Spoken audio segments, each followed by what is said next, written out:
Magandang umaga po sa lahat, Luzon, Visayas, Mindanao. Tayo nagbabalik dito sa aking YouTube channel po. Ayan, Samuel Soriano TV 29 po. Ayan. Maraming salamat po sa nanonood doon sa aking FB page at dito rin sa aking YouTube channel. Maraming salamat po sa mga subscriber ko po. Thank you so much po. At doon po sa hindi pa nakakapag-subscribe dyan sa atin at nanonood, pwede pong pakipindot ang ating notification bell para ma-update po kayo doon sa mga latest ko pang gagawin mga video po about coins. Yan, rare coins, mga common coins, lahat na ng coins po, sari-saring coins. Ayan. Andiyan sa ating harap ang ating pag-uusapang barya. Yung tinatawag na marami tayo nakikita doon sa ating mga online, sa sulok ng ating FB, na sinasabi nila na mahal. Tutuklasin ho natin kung talagang mahal ang tinatawag nilang coins na yan. Ayan po. Yung 2000 po, 2015 PROS. Ayan. PROS po kung tawagin. Ayan, 2000 PROS po kung tawagin. 2015 PROS. Ayan. Frosted coins. Ayan. Kita nyo naman, frosted nga. Oh. Ayan, magandang umaga po sa lahat ng kolektor. Ayan, Luzon, Visayas, Mindanao, kung saan kayong panig ng mundo po. Ayan, bago tayo magsimula, kilalanin muna natin ang coins na to. Issue, Philippines, period, Republic, 1946, up to date po. Type, standard circulation coins, years, 2003 hanggang 2017. Pero dapat ang years nito ay 1995 hanggang 2017. Ibinukod nila po yung non-magnetic, yung hindi po namamagnet.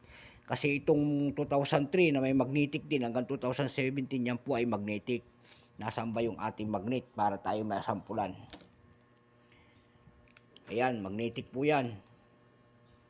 Ayan, napaliwanag ko na ba sa mga nauna natin mga video ang kahalakaran yan. Ayan po, magnetic po. Currency, piso, 1967, up to date po.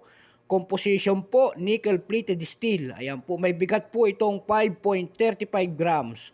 May haba po namang 24 mm, may kapal po namang 1.9 mm, round, syempre, shape, round. Orientation po, middle alignment, number M-17107. Ayan po, reference number KM-269A. Ayan po, makikita nyo po dyan sa harapan po, andyan po ang ating pinakadakilang Jose Rizal.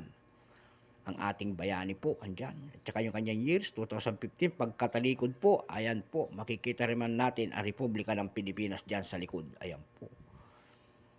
Itong 2000 PROS, ayan, tatlo pong variety ang kanyang ginawa. May bold letters reverse 2, ayan, bold letters reverse 3, ayan po.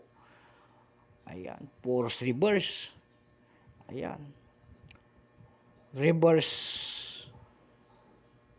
bold letter reverse 3, reverse 2, reverse 1. Ayan po. B, frosted. Ayan. Kung ano-ano na. Dito naman tayo sa unang bold letters 2015 po. Yung kanyang 20% po. Ayan. Reverse 1. Ayan. Reverse 1. I-reverse 1 natin B. Ayan po. Bold letters kasi po eh. Ayan, 20% po ang ginawa ng ating Bangko Sentral. Ayan po. Mayroon na po siyang selling price doon sa ating numista po. Ang kanyang very fine ay 12, ang extra fine ay 12 rin. Ang almost uncirculated po ay 20 pesos. Ang uncirculated po ay 60 pesos. Ayan. Kasi tatlong variety po ang ginawa eh. Yung bold letters reverse 2 naman ay 9%. Ayan po. Ang kanyang mayroon na rin doong price. Ayan. Doon sa ating selling price sa ating numista. Ayan po. Yung very fine po noon ay 5.90. Ayan. Yung almost uncirculated po noon ay 17 pesos. Yung uncirculated po ay 43 pesos. Dako naman tayo sa reverse die 3 frosted, 1.9% po. Yung kanyang very fine ay 10 pesos. Extra fine, 10. Almost uncirculated po ay 15 pesos. Ayan po, kasi sabi nila mamahal. Ayan.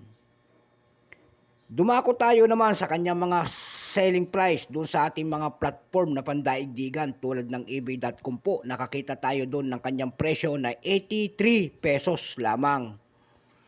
Ayan po. Mayroon din naman pong nagbebenta doon na 84.67 pesos lamang. Ayan po. Doon naman tayo dumako sa ating carousel.com po. Nakakita tayo doon ng ibinebenta na frosted din na ganito pero hindi binanggit kung anong dye. Pero yun po ay nagkakahalaga ng 300 pesos na rin. Ayan po. Mayroon naman 2015 error coins doon na nakalagay. Yung 2 pieces error coins doon sa ating carousel.com. PH po. Binenta niya po doon ng 1,000 pesos. Kaya malaya tayong magpresyo pag nakapasok na tayo sa mga selling, online selling po. Kasi inyo yan nakaano na sa atin, tayo na magpe-presyo. Ayan po. Kaya lumalaki. Bahala na tayo kung magkano ang presyo. Kahit itong akin, kahit ibenta ko na 10,000 doon pag nakapasok ako.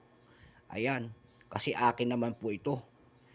Sa kalakaran pa naman dito sa atin, tatapatin ko na kayo sa ating mga BSP, bukod tanging 2,005 lamang ang nabibili dito. Ayan po, pera lang po, yan pa ay dalawa muka ni Jose Rizal. Ayan, error coins, yan.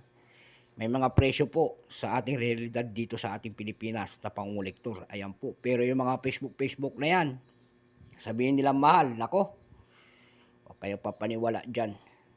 So hanggang dito na lamang po ang ating vlog sa umagang ito, Luzon, Visayas, Mindanao, kung saan kayong panig ng mundo po. Ayan po, maraming salamat po sa nanonood ng aking YouTube channel at saka doon sa aking FB page. Lalo na yung mga nakasubscribe dyan. Maraming salamat po. Kung hindi pa kayo nakapag-subscribe, hindi nyo bang pindutin ang ating notification bell para ma-update po kayo doon sa ating latest na mga video po about coins. Ayan, rare coins, gold coins, silver coins. So lahat na ng coins. Ayan. Bye-bye po. Hanggang dito na lamang.